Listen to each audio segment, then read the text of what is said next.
Happy New Year, everyone, and welcome to 2026. To start the year, I'm really excited to share this conversation with you. In today's episode of the Piano Pod, I am joined by Ammiel Bushakevitz, an Israeli South African concert pianist and recording artist whose work bridges continents, cultures, and centuries. Known for his deep connection to Schubert and the tradition of German Lied, Ammiel approaches music not as spectacle, but as shared storytelling, intimate, reflective, and deeply human. In this conversation, we explore why Schubert's music still feels so relevant today, not as something preserved behind glass, but as music that continues to speak directly to our lives. We talk about the Schubert 200 project, what it means to live alongside one composer over many years, and how Schubert's sense of time, his slowness, patience, and emotional honesty challenges the way we listen in the fast-moving world. We also talk about the tradition of German Lied, the unique relationship between singer and pianist, where the piano is an accompaniment but an equal voice, shaping the narrative, breathing with the text, and carrying the emotional subtext. And we explore why intimacy rather than scale may be the future of classical music, very much in the spirit of Schubert's own salon culture. A quick note for listeners. If you are tuning in via audio, you're in for an extended version of this conversation, including some of the most personal and reflective moments from the session. We go further into music as refuge, empathy, and a place to breathe. If you are enjoying the episode, please take a moment to like it and subscribe wherever you listen to podcasts. Or if you are joining us on YouTube, subscribe there as well. Your support truly helps the show grow. And now I am honored to welcome concert pianist, recording artist, and one of the leading Schubert interpreters of our time, Ammiel Bushakevitz. Please enjoy the show.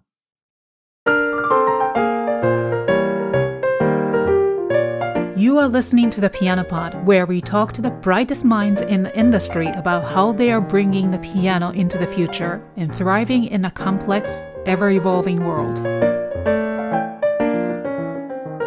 Ammiel, welcome to the Piano Pod. It's such a privilege to have you here with me today. Thank you so much. Thank you for the invitation, Yukimi. It's an honor to be here. Thank you. And before we dive in, where are you joining us from today? I'm in Zurich at the moment, and just arrived from New York a few days ago. Oh, really? You were in New York? Oh, and then now Yes. you're in Zurich, where I know you are a world traveler. I can't wait to talk more about that, your traveling, part of your career. Now, I had an opportunity to participate in the Art Song Preservation Society of New York as a collaborative pianist last season, and it reminded me how much I missed working closely with singers. And our mutual friend, Blair Boom Migura, who is, of course, the founder of the organization, has been one of the strongest supporters of this show, and then encouraged me to reach out to you. So, and we Blair and I collaborated last season featuring his organization, and I'm so grateful he made this connection today. So, but thank you so much for really generously accepting my invitation, Ammiel.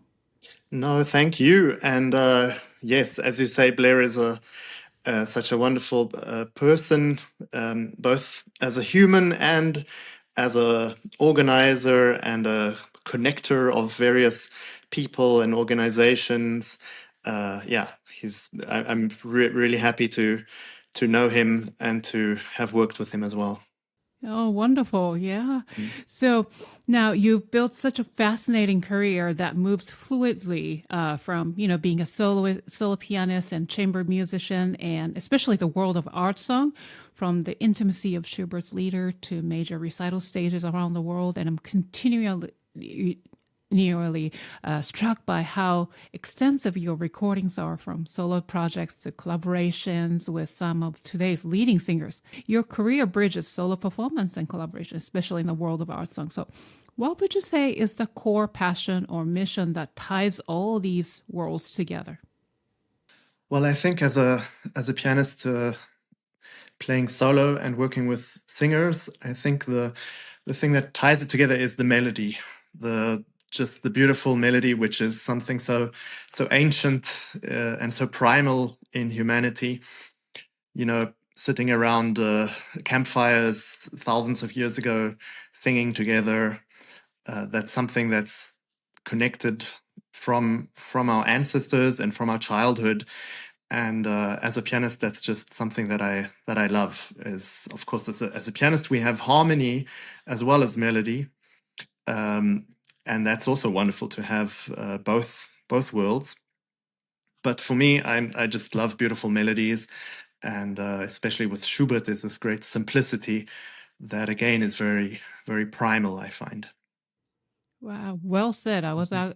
actually going to ask you about that later, because that's a really distinctive feature of about Schubert. There's a simplicity, but then this really this beautiful melodies that he come up with. It's just incredible. The vast Yes, amount. yes, not only a simplicity, but also something folkloric, very connected to yeah, childhood melodies, lullabies, folk music as well.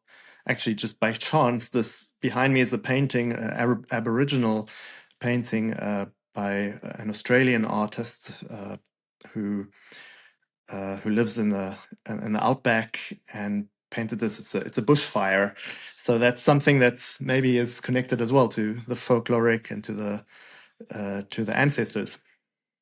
Wow. Yeah. Is that your where you are? Is your home?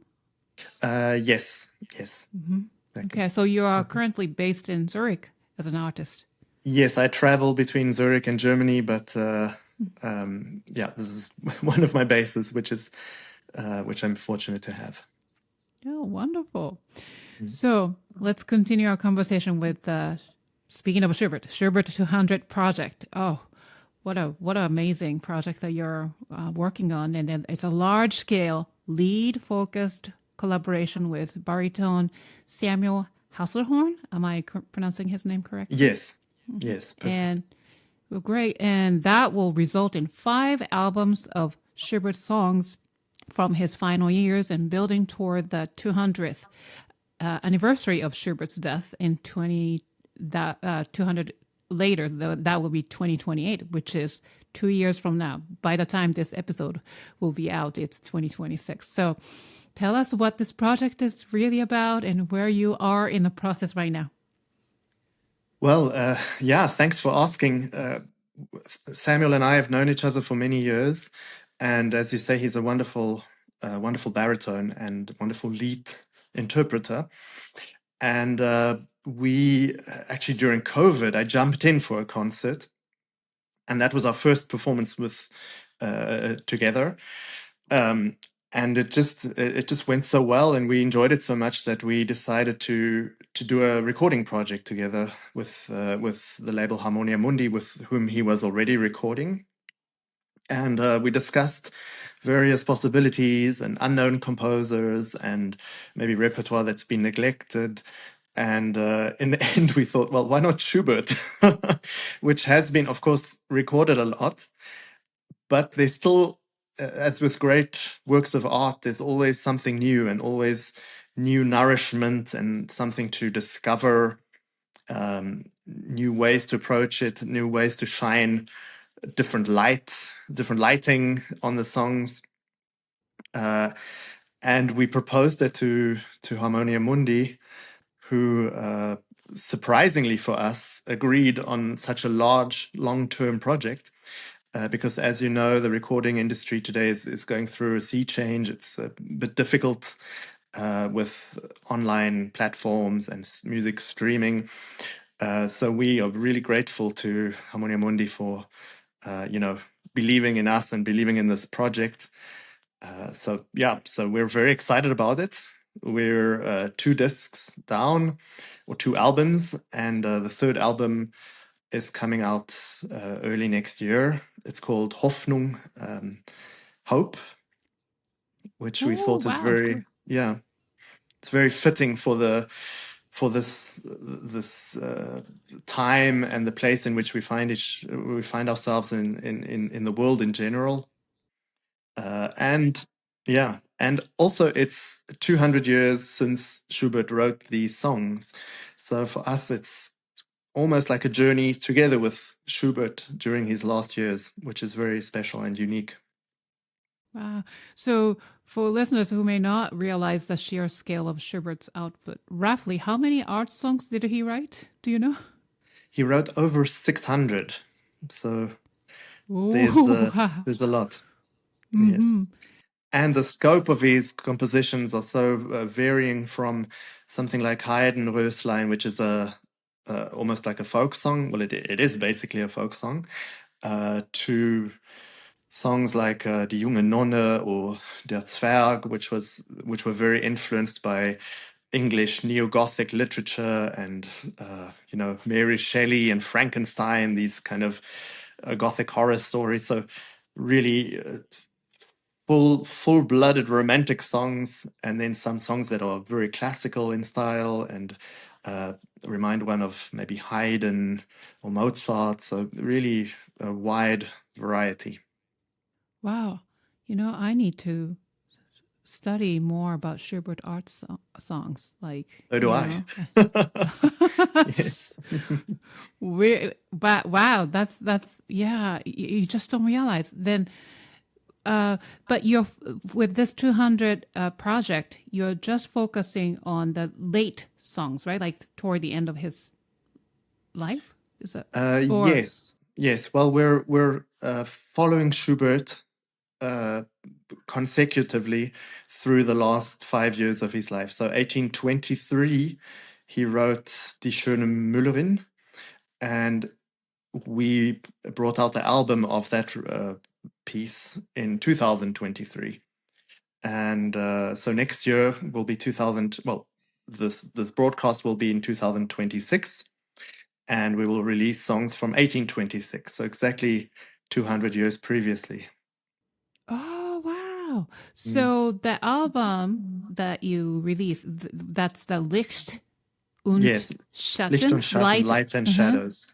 That's, you released this album this year, 2025. So, which means you focused on the songs from 1825. Yes, exactly.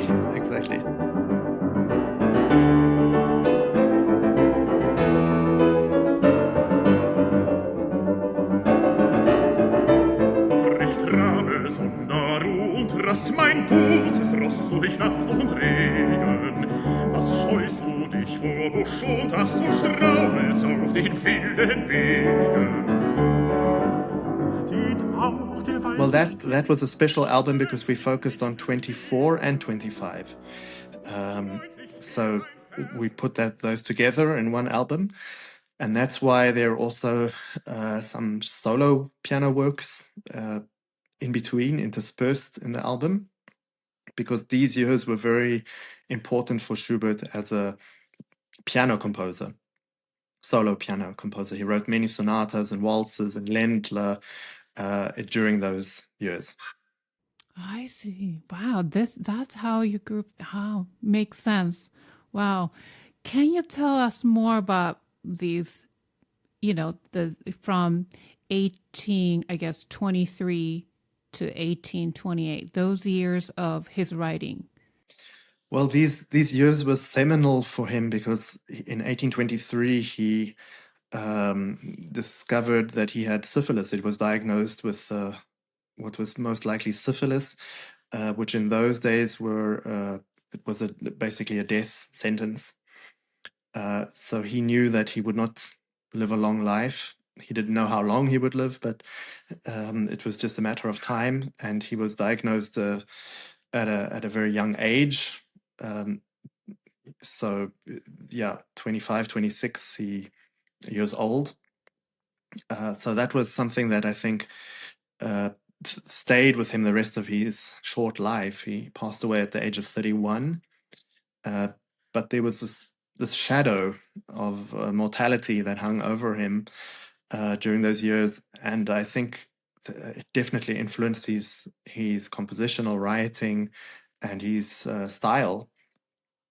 So yeah, that was very important. But also, he didn't just have doom and dread in those last years. He had some very happy times, even some healthy times where he thought, well, his health was good and his music was progressing. Even his reputation in Vienna was slowly progressing. Another shadow under which he lived with was the shadow of Beethoven, who was, of course, a big celebrity in Vienna, who was older than him, almost a generation older than him, not quite, but Beethoven's reputation was huge in Vienna. He was a celebrity. He was recognized while walking on the streets, whereas Schubert was very unknown, struggling financially.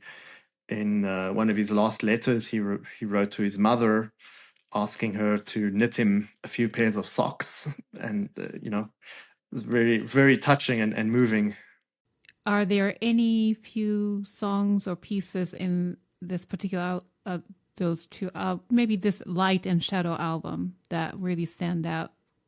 What you're maybe describing, to explain his mindset or his maybe even spiritual well-being that really showcase, oh, this song shows, or is there any particular piece that stands out for you?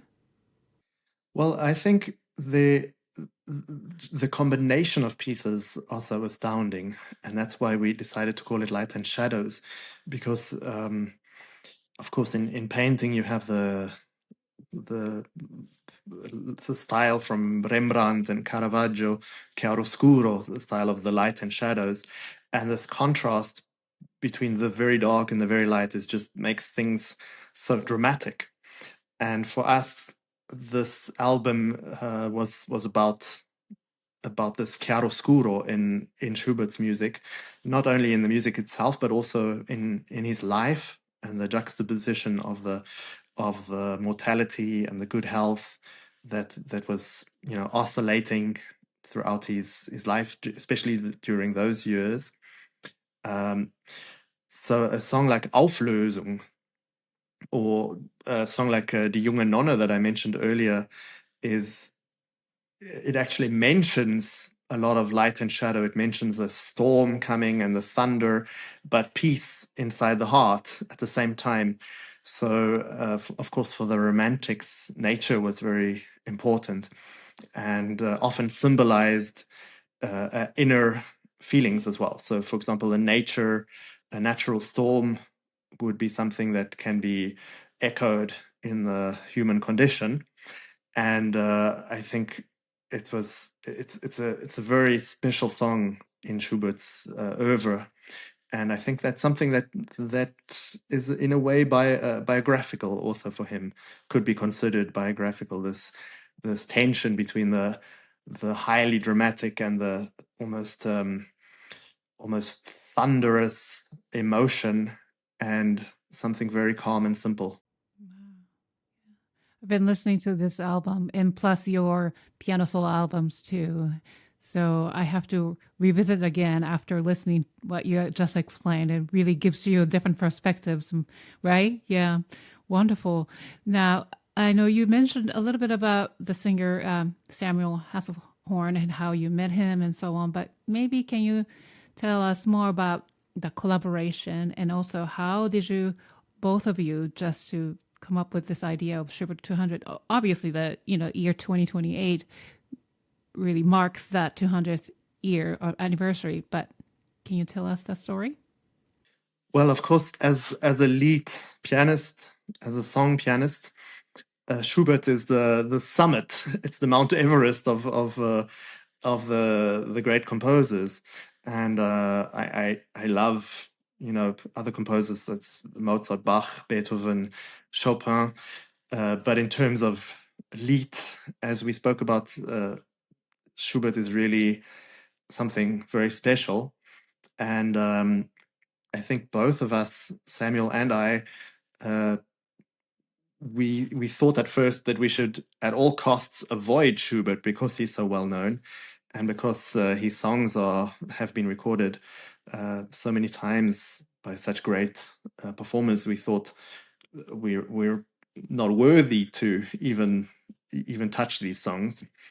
But then we decided we have the possibility of contributing something fresh and something new to these songs, a new style of interpretation which is very personal and in a way almost daring in some ways, as some critics have also mentioned. So we thought we'll approach these songs not in a conservative way, but taking risks and pushing them to their limits in terms of interpretation, and seeing where that brings it. So it's a kind of a love it or hate it project. That is, that's our goal. Not to shy away from being adventurous and daring in the interpretation. Oh, that's amazing. That's wonderful. But can you maybe explore a little bit with this daring part of your interpretation? As musicians, we learn a lot to make dynamic changes, to say, okay, well, we'll go really pianissimo and really fortissimo, and there's a lot of contrast in dynamic. But in terms of metrum and time, we stick to the bar lines, and we learn that, okay, you can't change tempo unless it's indicated, and you can't change many things unless the composer writes it. But we feel like a composer, there's a lot more than what's written on the score. He or she wants a feeling in the end. And the feeling is more important than obeying every mark on the score meticulously and almost academically. So we took great liberties, especially in terms of timing. So we would slow down and accelerate where we felt that the text needed that. And we would often sit with the scores and just discuss them without performing them, without singing or playing them, just looking at the score itself and trying to find out what is behind the notation, what is behind the lines and the dots. And so I think mostly in terms of trying new things, that the recordings are hopefully special. So, Ammiel, from what I've read, Schubert 200 is aimed at a new generation of Schubert and Lied enthusiasts, very directly asking why this music still matters in the 21st century and so on. So, why do you think Schubert's music continues to speak so strongly to modern listeners? Well, there are two great quotes about Schubert's music from his own time, from contemporaries, and the one is negative and the one is positive, but they both apply still today. So the one is from a music critic from the Wiener Allgemeine Zeitung, which was a big newspaper in Vienna at the time, and he said that Schubert modulates like no other composer on the whole globe, and it's just modulation the whole time, and one can't settle down in any key before he modulates again. That's right. You're right. Yeah. And that, I think, a composer like the French school, César Franck, who was telling his students modulate all the time, but that was 100 years, well, not 100 years, but 80 years later. And but at the time of Schubert, it was very it was considered negative to modulate so often. And the second quote is from Schumann, who was a huge admirer of Schubert, even at a time when Schubert wasn't known. And Schumann spoke about Schubert's himmlische Länge, the heavenly lengths of his sonata, the sonata movements and the sections in his works. So you would have a huge movement of maybe 10 minutes, and then Schubert would write repeat, and then would be repeated. And many early recordings and early performers left out the repetitions. Also for example, the final sonata, the D 960 sonata, these really long sections that are just exploring different worlds. And then one thinks, okay, well, he's going to go on, but he writes repeat. And these are the heavenly length, which for me is almost like a bit like Zen Buddhism, something that's very minimalistic and repetitive, that continues without trying to entertain and trying to impress. It's just something very, very spiritual. And like I said, minimalistic, which is very special for that time. Because if one compares it to Beethoven or Haydn, there's a lot of inventiveness and in Haydn especially making certain humorous turns in the music, and with Beethoven trying out new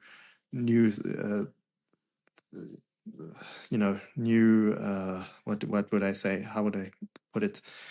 New directions in the music, but there's always something to entertain and to never to bore a person, never to dull the listener. But I think Schubert doesn't care about that. It's just something that just flows from his soul, and sometimes it repeats, and sometimes it just goes on, and there's something very special and unique to that. You are absolutely right. And there's like a really continuous meditative element to it too. Mm-hmm. Yeah. Oh, wow. Now, when you talk about, a new generation, are you thinking about cultivating new audiences, by education, or about speaking, or maybe to listen, maybe just hold on to the current listeners to maybe cultivate their love? Yes. Well, it's a good question. It's very important to us that Schubert remains,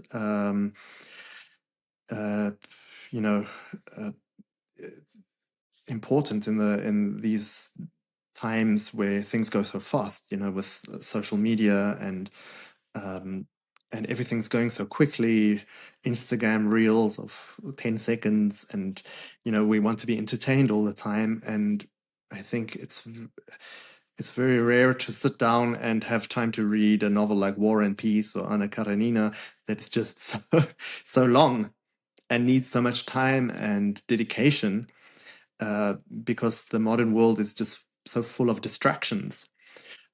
So for us, it's important to work with the young generation and to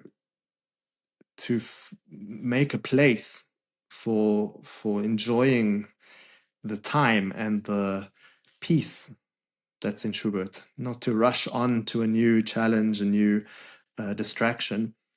And we have different ways to do this. We have recorded, for example, a series of podcasts with the SWR, which is a Southwestern Radio of Germany, where we not only speak about Schubert but also demonstrate things on the piano that we're talking about, which is sometimes very useful.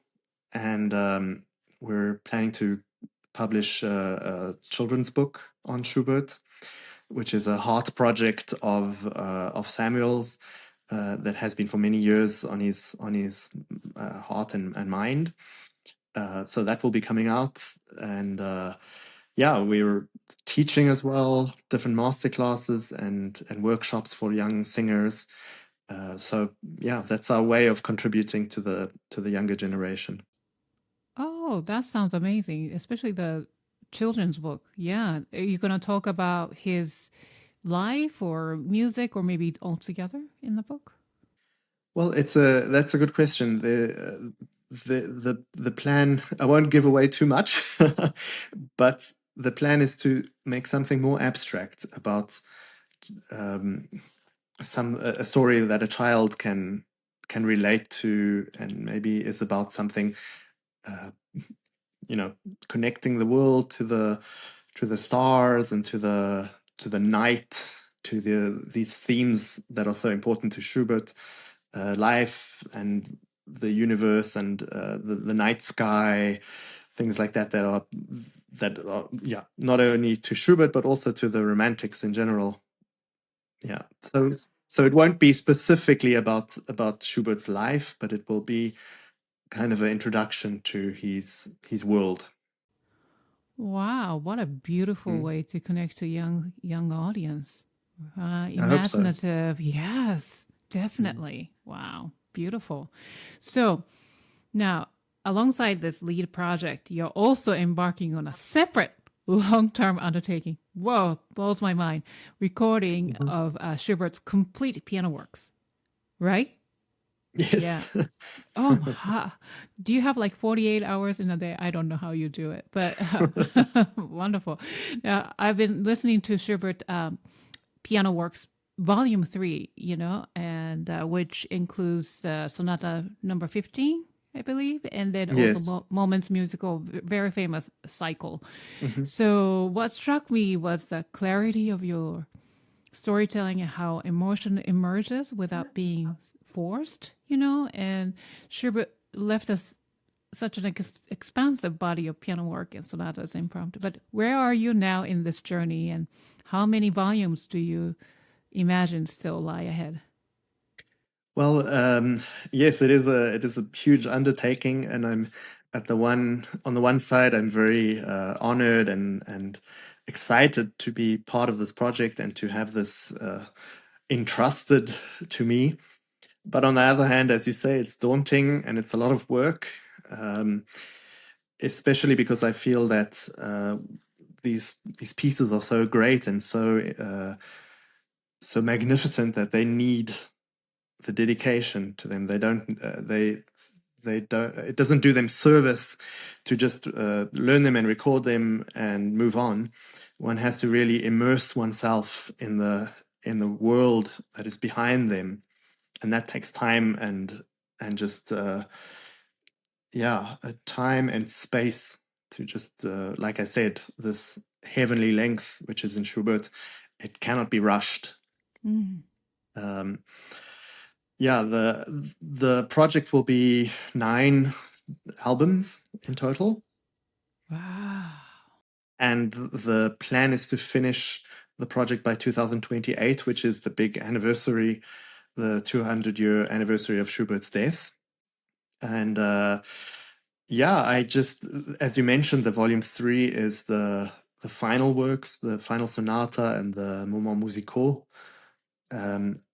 The Moments musicaux are very special to me because they're like little improvisations almost that Schubert wrote separately. He didn't really plan them to be part of a sonata or a larger work, and then I think he just put them together in a set in a way like the Drei Klavierstücke, the 3 piano pieces, which are also very late, and also very special late works, in a way foreshadowing the works of Schumann and Brahms, the small miniatures that Schumann wrote throughout his life, and the Brahms, the intermezzi, the late piano works, the rhapsodies, the smaller miniatures that he wrote as well. Yes, and the next album, which is coming out in June 2026, will be Schubert's early piano sonatas. So the first 4 piano sonatas that he wrote. And these are also very interesting because he would sometimes start a sonata and give up, which is something that he kept his entire life. I think he didn't feel very confident as a composer. Like I mentioned, being in the shadow of Beethoven, very late in his life, in his short life, he started actually taking counterpoint lessons because he felt that he couldn't write counterpoint, fugues, canons, as well as other composers. So for me, it's very touching to imagine Schubert going to, compositional lessons in Vienna, it's very moving to know that this great composer considered himself unworthy of writing fugues and canons. Yes, but the early works are interesting because they're just so full of inventiveness that it's mind-boggling. I never really paid attention to them. I think many pianists are not confronted with the early sonatas of Schubert. We focus on the middle and the later works, but it's just incredible and virtuosic as well. I was really had to really sit down and play a bit of piano there. So I really look forward to that. But, as you mentioned, he lived such a short life, in his 30s. Despite of that, do you feel like the huge difference in his early works and then late works? Yes, I think he, at some point, he found, I wouldn't say he found his voice, but he allowed himself to sing his own song, to let out what he felt in his heart. I think the early sonatas, he's very self-conscious, and what we call the weight of history on his shoulders.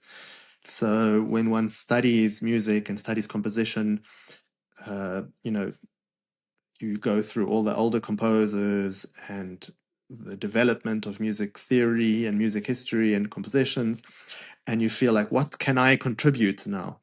And I get that feeling with his early works. He felt that he had to, in a way, build on what was already there and pay homage to the great Viennese composers of the time of Beethoven and Haydn, and to fit into this piano sonata genre. And that's something that it took a long time to break free from, because Schubert has a very different voice to Haydn and Beethoven, a lot more fantasy, I think, and experimental in many ways. So many of his middle and later sonatas are difficult to analyze, in fact, because they just take such different routes and pathways. One would start with a melody and develop that melody, and then have another melody, and it would just flow from one place like a stream of consciousness in a way.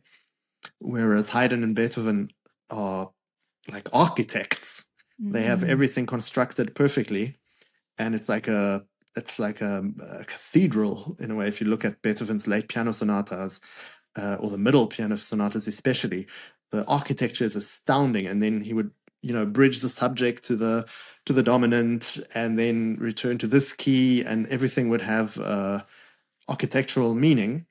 Whereas Schubert floats along, very naively compared to Beethoven, but I think very honestly.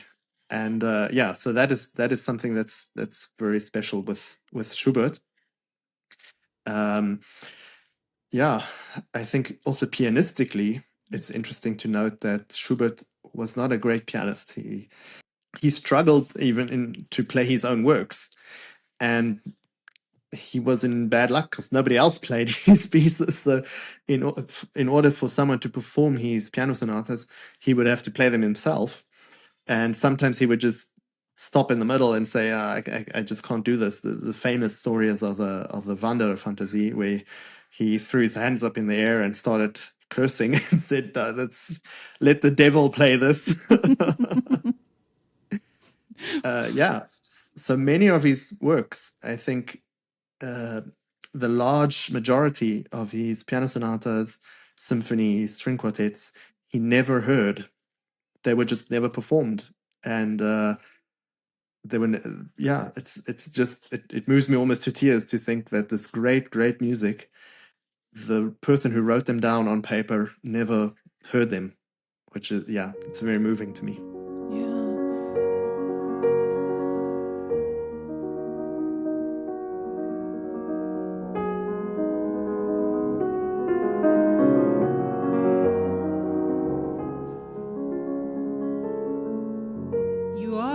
recording the entire piano solo pieces. So I'm curious, especially people love Schubert's Impromptus. They're very famous. So are you recording them later, or you have already recorded in the previous volumes?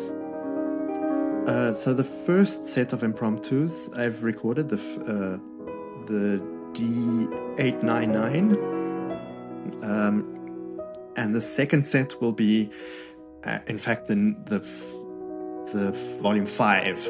So that I decided, as you mentioned, the Impromptus are so famous and so beloved and have been recorded so many times by such great pianists, that I'm very respectful for them. I mean, I'm respectful of the rest as well, but I take special precaution with especially the second set of Impromptus.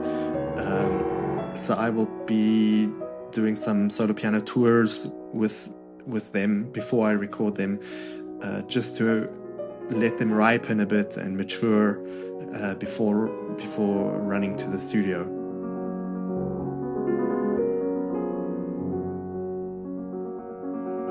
Yeah, the second set of Impromptus is, to me, just heavenly, because Schubert, like I mentioned earlier, he's not confined by sonata form because they're Impromptus. So even though they have vague sonata forms and different sections that return and modulations that are consistent to the key, they still are not confined to the sonata form of Haydn and Beethoven. And I think that gives Schubert a lot of liberty. Returning to his songs, I think that is one of the reasons why he's such a great song composer, because he was the first to really specialize in the German art song. Of course, they're wonderful songs by Haydn and Beethoven and Mozart, of course. But Schubert was the one who made it unique and made it a great genre, and who added importance to the genre, because I think a composer like Haydn wrote songs on the sideline, that it wasn't his main focus.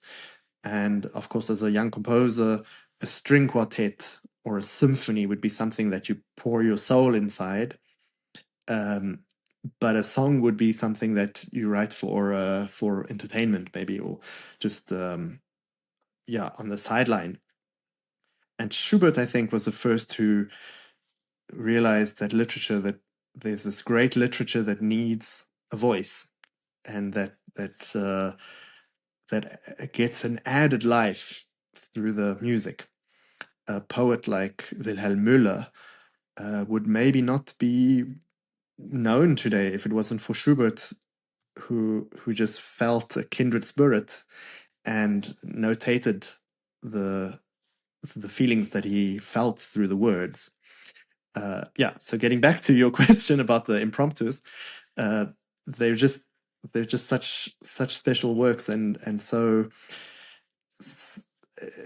pure Schubert, like coming from his heart, not coming from his head as the early sonatas do. So yeah, that's something that I'm looking forward to, and that is a big project for me. I'm looking forward to the next 2 albums for sure. I mean, the rest of the albums. But so for our audience, where can they find your music? Available on all streaming services? Yes, I think on most streaming services, and on disc as well, on compact disc that one can buy.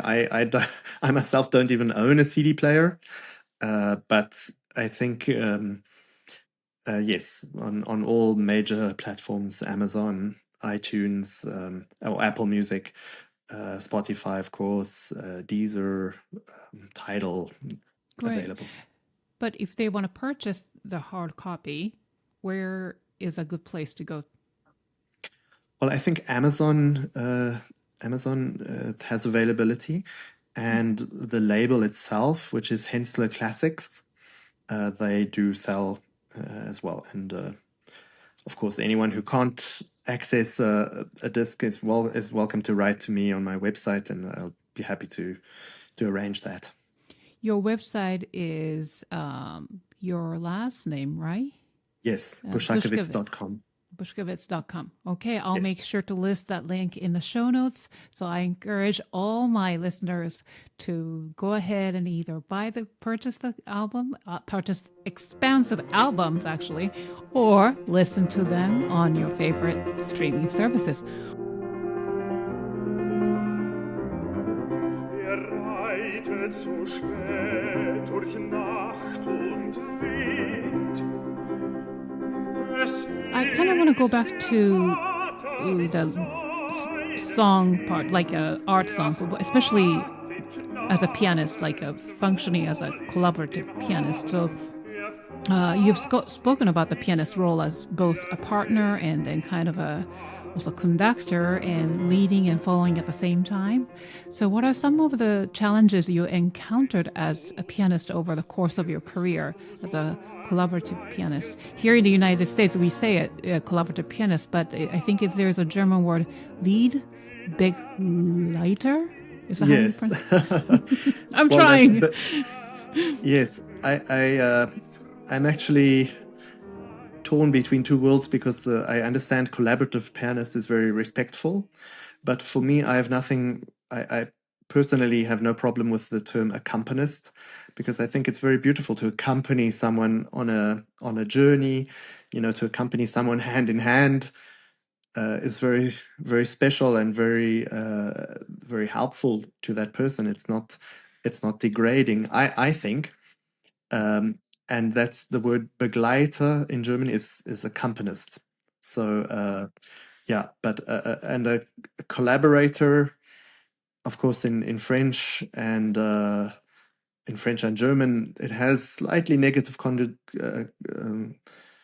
connotations related to the war, collaborators during the war. But in English, it doesn't have that. So it's an interesting term, and I'm fine with both. Yes. So to your question, there's the famous book by Gerald Moore, who was the legend of collaborative pianists with singing with singers. Of course, a great accompanist of Fischer Dieskau, of Elisabeth Schwarzkopf, of Victoria de Los Angeles, and many others. And his famous biography is called, or autobiography, is called "Am I Too Loud?"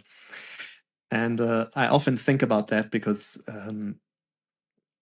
often audience members comment on the fact that I'm not too loud, or that the balance was good, and things like that. And that I find that very interesting, because it's very seldom that that's, take for example the Tchaikovsky violin concerto. It ends with this frantic violin playing, I think in octaves, and the orchestra is playing forte or fortissimo at the same time. And one can't really hear the violin because the orchestra is so loud. And I think Tchaikovsky meant it exactly like that, that one sees the violin going crazy on stage and one just hears the orchestra. And that's such a wonderful impression visually, to see that. It's just a moment of pure magic for me. And I think that there are moments in art song as well where the piano is louder than the voice, and they're also very special. Maybe just little moments, because and short moments, because one wants to hear the text and the lyrics, of course. But I think there's a wonderful balance when the piano is a partner of the voice and not submissive to the voice. So yeah, for me, it's a great challenge to bring out the singer's voice as much as possible, so that I can play maybe a bit more bass, or a bit more treble, a bit more melody, and have a dialogue with the singer. And that's for me a great, not only a challenge, but a lot of fun as well, to see how far I can push it, and challenge the singer as well to take maybe musical risks and be more adventurous and just have fun, because I think when that happens, the audience enjoys it as well, and it's just yeah, a lot of excitement. I feel like, why we think about collaborative pianist or accompanist is that we're not just there to providing the background music like a machine, but there's an element of really putting the music together, no? So doesn't it take a while, the process? Not about learning notes. That's something that you do as a homework, but, come together and negotiate the space, not just the loudness or softness, but about the pace and how the melody and then the counter melody, all the good things just go together with lyrics, right? Does it take, it takes a while, no? Right? Yes, it does, and it's so much fun to just approach it every time from a fresh start point, and especially to discuss it without the music. I think, to go for a walk and talk about the poem, or to talk about the music and the interpretation. There's one of my favorite recordings of all time is Glenn Gould playing Brahms' Intermezzi. Wow. Do you know that recording? No, I don't. Yeah, I highly recommend it because it's not what one expects of Glenn Gould. And he writes in the program notes that he didn't play the pieces at all before recording them. For 2 weeks, he just read the score, sitting on a couch or at a table, and just looking at the score without touching the piano. And then he just went to the recording studio and recorded them without ever having practiced them. It might be a bit of a Glenn Gould story. And he liked the controversy, of course, and things like that. But I think there's something special to that, and I can imagine him doing that because he was such a great mind and such a wonderful pianist that he could do something like that. And so I take inspiration from that story to think that it's also very rewarding to discuss a score and to discuss an interpretation without performing it. Before one even touches the piano or sings the music, that one just reads the score like a book and discusses it. There's another great story, if I may mention an anecdote about Brahms, who said that the most perfect work of music was Don Giovanni of Mozart, and the perfection was in the score. So he said any performance of Don Giovanni is bound to be imperfect, because as soon as it is sung and performed, there's some horn that plays a false note, or a singer sings maybe with bad intonation, or the orchestra is too loud, something like that. There's always something that goes wrong in a live performance. But on paper, it's perfection. So he said he never wants to hear Don Giovanni. It's a work that he wants to read in winter at the fireplace. But he went against his own words, and he did hear Mahler conduct it, and he loved it. So, yeah. I suppose a mixture of both is good. Yes, definitely. Well, that's interesting. Yeah.